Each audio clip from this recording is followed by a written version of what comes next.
Salut à tous et à toutes, c'est Pierre, j'espère que vous allez bien, j'espère que vous êtes toujours aussi au taquet. Aujourd'hui, je vous propose qu'on aille faire de nouveau un petit tour du côté de Dream Machine, car il y a eu une nouveauté qui est sortie il y a déjà quelques temps, depuis que j'ai tourné la vidéo. C'est un système de keyframe, étant donné que vous allez pouvoir mettre en entrée et en sortie une image différente, et cette nouvelle fonctionnalité ajoute énormément de possibilités. Vous allez voir, il y a pas mal de choses que l'on peut faire qui sont ultra cool, notamment pour simuler des sortes de motion design ou des apparitions de logos, ou sinon faire des transitions sur deux plans totalement différents.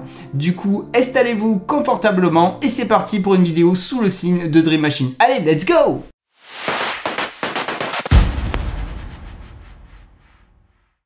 Allez, on commence en douceur avec un petit tour de présentation dans le cas où il y en a qui n'auraient pas vu ma première vidéo sur Dream Machine que j'avais mis en place lorsque c'était sorti. Donc Dream Machine, c'est l'IA vidéo de Luma, c'est une IA vidéo qui fait du text to vidéo et qui fait de l'IMG to vidéo. Et c'est là où il y a une plus-value, car maintenant Gen 3 est sorti et Gen 3 à ce jour, à l'heure où je tourne cette vidéo, n'a que du text to vidéo.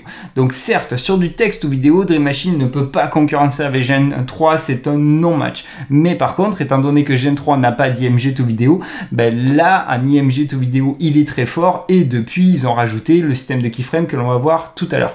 En termes d'abonnement, ben là, il faut s'accrocher car si on compare par rapport au produit Runway, donc Gen 3, on n'est pas du tout sur les mêmes tarifs, c'est très violent en termes de tarifs. Donc vous avez un abonnement standard à 24 balles par mois où vous allez avoir 150 vidéos. Ensuite, un abonnement pro à 80 balles où là vous en aurez 430. Et ensuite, le big méga abonnement, le premier en fait, qui est 400 balles par mois.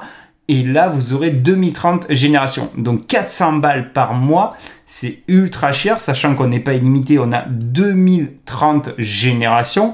Et quand on compare par rapport au tarif de Gen 3 de Runway, on est à 90 balles par mois en illimité. Donc s'ils veulent vraiment rester sur le devant de la scène, il va vraiment falloir qu'ils alignent leur abonnement, car là c'est un petit peu abusé. Après je suis curieux aussi de voir quand Sora va débarquer, quel sera le système économique et aussi toutes les nouvelles générations d'IA vidéo qui vont arriver, est-ce que les forfaits vont changer ou pas. Dans tous les cas, ça va être un truc qui va être hyper important à suivre. Au niveau de l'utilisation du système de keyframe, franchement c'est relativement simple. De toute façon, ça reprend le système d'IMG to vidéo. Donc quand vous allez cliquer ici, vous allez uploader votre première image, vous avez tout simplement la fonctionnalité ici qui nous invite à aller uploader notre image finale de séquence. Donc pour rappel, Dream Machine fait des vidéos de 5 secondes, mais pour rappel aussi, on a la possibilité d'éteindre nos séquences du moment qu'elles sont générées. Et ensuite, vous aurez la possibilité de dire dans le prompt de faire à peu près ce que vous avez prévu de faire entre les deux images, ou de pas mettre de prompt et de laisser l'IA une liberté. Mais quand c'est des images qui sont vraiment différentes, franchement, vous aurez vraiment une plus-value en mettant à peu près ce que vous voulez au niveau du prompt. Donc je vais vous montrer des exemples spécifiques, ça vous permettra de vous projeter sur les différentes possibilités que l'on peut mettre en place. Donc là, la thématique, c'était Retour à le futur, où j'avais pris une image de Midjourney de DeLorean qui est un néon transparent bleu, et ensuite j'avais retravaillé le logo pour avoir justement le même cachet colorimétrique et à peu près le même rendu, et du coup j'ai tout simplement dit que je voulais que la DeLorean se transforme dans un logo en fait, et j'avais rajouté Dynamic Motion, Hyperspeed, et franchement le rendu est vraiment bien qualitatif, il a vachement bien assimilé la notion de 3D du véhicule. J'ai été vraiment bluffé quand il me l'a sorti, surtout que j'ai pas fait 50 000 itérations, j'en avais lancé 3 et dans les 3 elles étaient cool, mais elles n'étaient pas à la hauteur de celle-là. Ensuite, un deuxième exemple un peu le même type, où là pareil, j'ai pris une image de Midjourney avec un casque et un background avec des couleurs bien vibrantes, bien dynamiques, et pareil, j'ai mis en place une deuxième image avec un logo que j'avais bien retravaillé avec Adobe Firefly justement pour garder la structure de référence du logo originel, et ce qui me permettait d'avoir le cachet que j'avais identique à mon image d'entrée. Et quand on regarde la vidéo, franchement ça fait le job aussi, c'est assez clean. Donc moi c'est vraiment dans cette thématique là que j'affectionne grandement Dream Machine avec des concepts de motion design, car je trouve qu'il y a énormément de possibilités et c'est que le début. Et si on se projette sur le long terme, je pense que ce système de keyframe à l'avenir, ça risque de devenir un banger que l'on retrouve dans pas mal d'IA vidéo. Au niveau de l'animation des personnages, j'ai quand même un petit frein, car certes ça marche super bien, mais franchement, pour être honnête avec vous, si vous devez utiliser le système de keyframe pour animer des personnages pour des prods professionnels, donc pour avoir des plans ultra qualitatifs, mais vous allez cramer un max de crédit en fait jusqu'à avoir le plan qui répondra vraiment à vos besoins. Alors que sur les exemples d'avant où je vous montrais les systèmes de logo, grand max, je fais entre 3 et 5 shots en fait. Dans les 3 et 5 shots, je sais très bien que j'aurai un plan qui sera qualitatif. Là, sur certains types de personnages, parfois j'ai vraiment eu beau lancer 10 shots, il n'y en avait aucun qui répondait vraiment à mes besoins et les images n'étaient pas si différentes que ça. Donc là, si on regarde l'élément avec John Wick, la vidéo avec John Wick, la vidéo elle est normale, pourtant les deux plans étaient assez similaires, c'était juste, je voulais juste faire comme si le personnage se rapprochait. Et au final, bon, je dis pas que le plan est mauvais, mais il n'est pas parfait. Et en soi, pareil, si je vous montre l'exemple ici avec Sonic où j'avais pris deux images qui étaient assez similaires, mais pareil, un petit morphing, un petit truc qui serait bizarre, qui serait pas exploitable professionnellement. Et pareil, j'avais lancé pas mal de fois le plan. Ensuite, ici, avec Ryu, là, le plan, il est vraiment cool. Mais si on regarde un petit peu les détails avec le mouvement du bras à gauche, il fait un petit truc chelou et il y a du morphing. Donc pareil, si c'est vraiment pour quelque chose qui doit être exploité pour de la prod, pour des courts-métrages qui vont être diffusés peu importe où, il faut un plan qui est parfait. C'est pour ça que je dis que vos crédits vont fondre comme neige au soleil. Je dis pas que c'est pas bien en fait, que ça marche pas. J'ai juste qu'en l'état, je trouve qu'il y a quand même beaucoup de déchets pour des animations de personnages, alors que pour du motion, pas forcément beaucoup. Au moins, je suis honnête avec vous.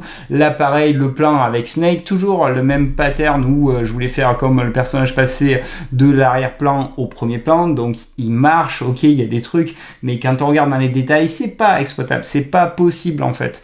Donc moi, je préfère vraiment partir en mode motion ou sinon en mode pub où vous prenez justement deux plans totalement différents mais avec la même ambiance en fait, et vous dites à peu près ce que vous voulez qu'il se passe entre les deux plans, et là pour des shootings, des concepts de publicité, mais banger total. Là il m'a aussi fait des dingueries, et moi je trouve que ce système de keyframe en l'état là, au moment où je tourne la vidéo, vraiment ça plus-value. Je dis pas que pour les personnages c'est pas bien, je dis ça plus-value. Les meilleurs résultats que vous aurez sans trop cramer de crédit, c'est pour des concepts de motion ou des concepts de transition de plan qui seraient vraiment hyper crédibles et super efficaces.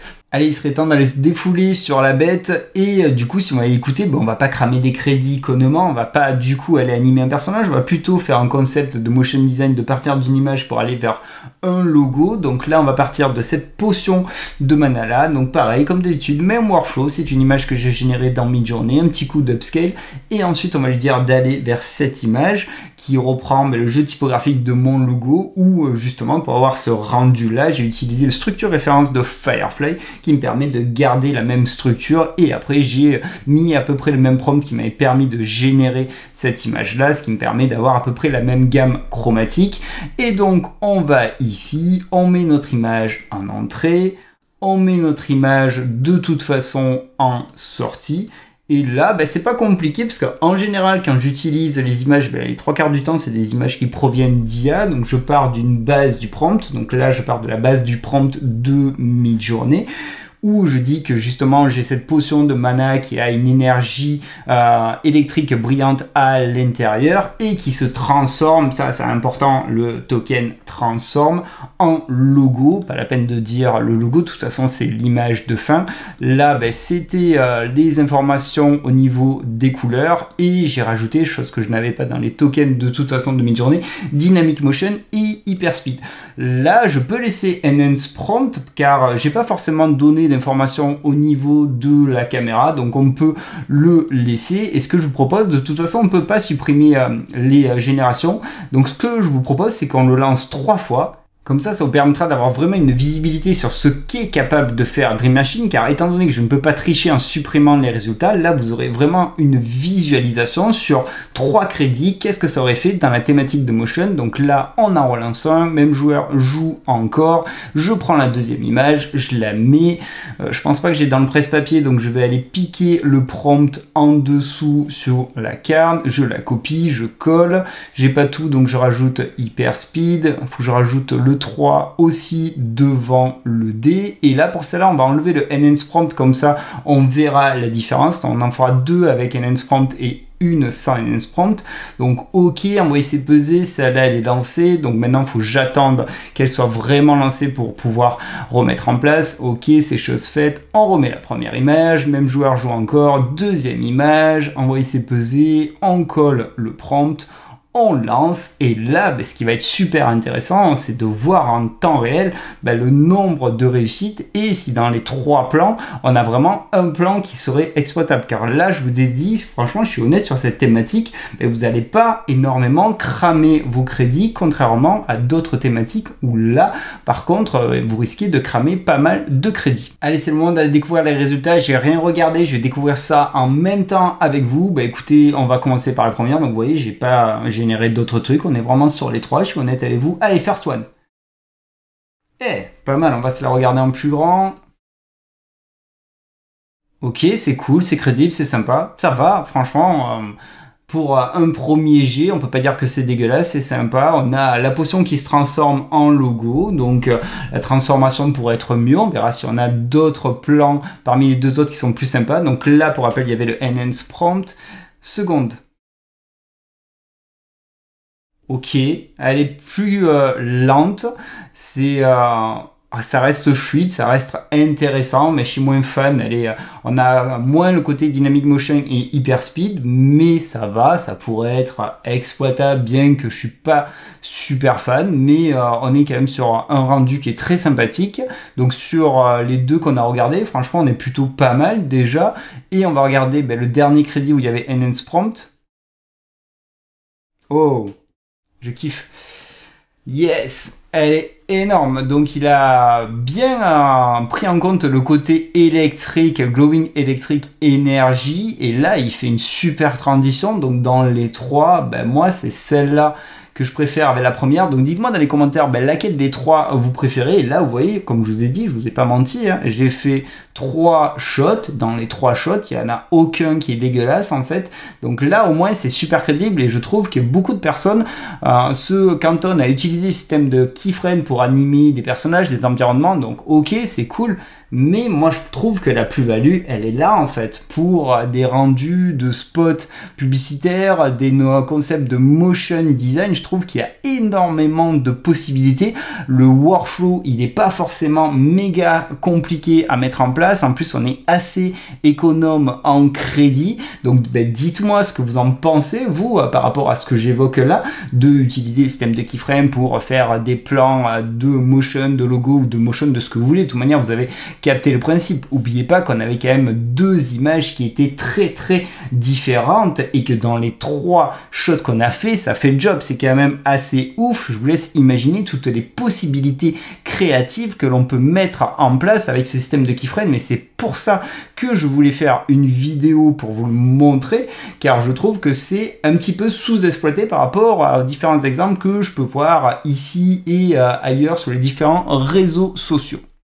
Bon les amis, on arrive déjà à la fin de cette vidéo, donc j'espère que vous avez bien kiffé cette vidéo. Si c'est le cas, dites-le moi en commentaire. Dites-moi si vous avez déjà utilisé le système de keyframe pour justement simuler des concepts de motion design. Si vous souhaitez ne louper aucune autre des prochaines vidéos, c'est tellement facile, la petite cloche des familles, là, bim, vous cliquez comme ça, bim, vous êtes notifié dès que je publie une vidéo.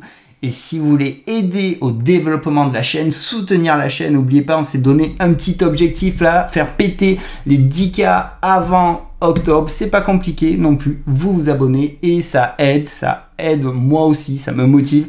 Donc je compte sur vous les amis, et moi je vous dis prenez bien soin de vous et à bientôt pour de nouvelles aventures. Allez, salut, ciao, ciao.